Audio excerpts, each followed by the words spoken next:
Hi, NCRT Grade 12 Chapter 8 D and F block elements book back question solve பண்ணிட்டு இருக்கோம்.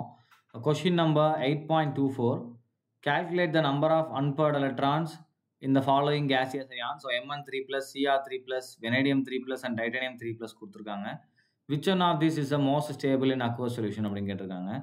So first Mn உடைய electronic configuration எழுதலாம். நமக்கு என்ன வரும் 3d5 4s2. நான் வேலன்ஸ் எலக்ட்ரான் மட்டும் எழுதுறேன்.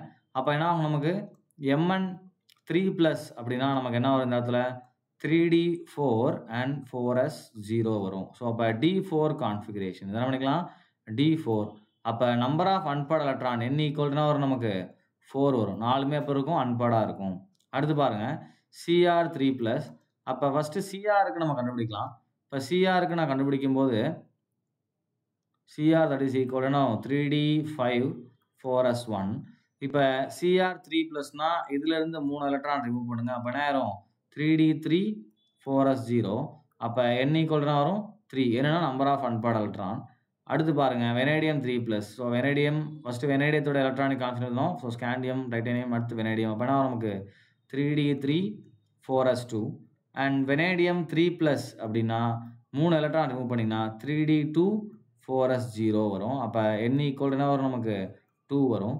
ரைட்டா? அடுத்து பார்த்தீங்க அப்படின்னா டைட்டானியம் 3 plus இருக்குது. So titanium 3 plus. So scandium அடுத்து டைட்டானியம். அப்போனா நமக்கு 3d2 அண்ட் 4s2 அப்படின்னு இருக்கும். இது எதுக்குன்னா டைட்டானியத்துக்கு. ரைட்டா?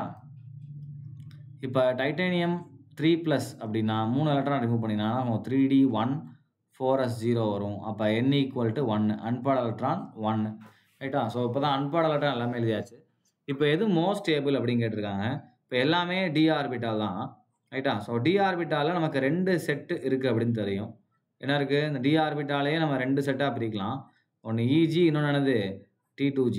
ரைட்டா? இப்படி தான் ஸ்பிளிட் பண்ணணும்னு அவசியம் இல்லை. நம்ம கோஆர்டினேஷன் படித்தவங்களுக்கு தெரியும். நம்ம சும்மா ரஃபாக வந்து ஆக்டாய்டல் ஸ்பிளிட்டிங் எழுதியிருக்கேன். இப்போ என்ன ஆகுனா எனக்கு D3 வரும்போது என்ன ஆகுனா இந்த லெவல் மட்டும் எனக்கு ஹாஃப் ஃபில்டாக இருக்கும். கரெக்டாக? ஹாஃப் ஃபில்டு T2g லெவல் இருக்கும். So half field is most stable. அப்போ என்ன ஆகுனா யாருக்கு 3 வருது பாருங்க குரோமியம் 3 ப்ளஸுக்கு. அப்போ இதில் இருக்கிறதுலே குரோமியம் 3 ப்ளஸ் வந்து ஸ்டேபிள். ஏன்னா இதுக்கு என்ன இருக்கும் it has half field T2g level. So T2g level என்ன இருக்கும் 3 எலக்ட்ரான் வரும். மற்ற எல்லாத்துக்குமே என்ன ஆகாதுன்னா ஹாஃப் ஃபீல்டு வராது, பார்ஷியல் ஃபீல்டு வரும். ஓகேவா? ஸோ D5 இருந்துச்சுன்னா என்ன இருக்கும் அதுவும் ஸ்டேபிள் தான். ஏதாச்சும் n equal to 5 வந்திருக்கு பாரு D5 சிஸ்டம் வந்திருக்கா எங்கேயுமே வரல.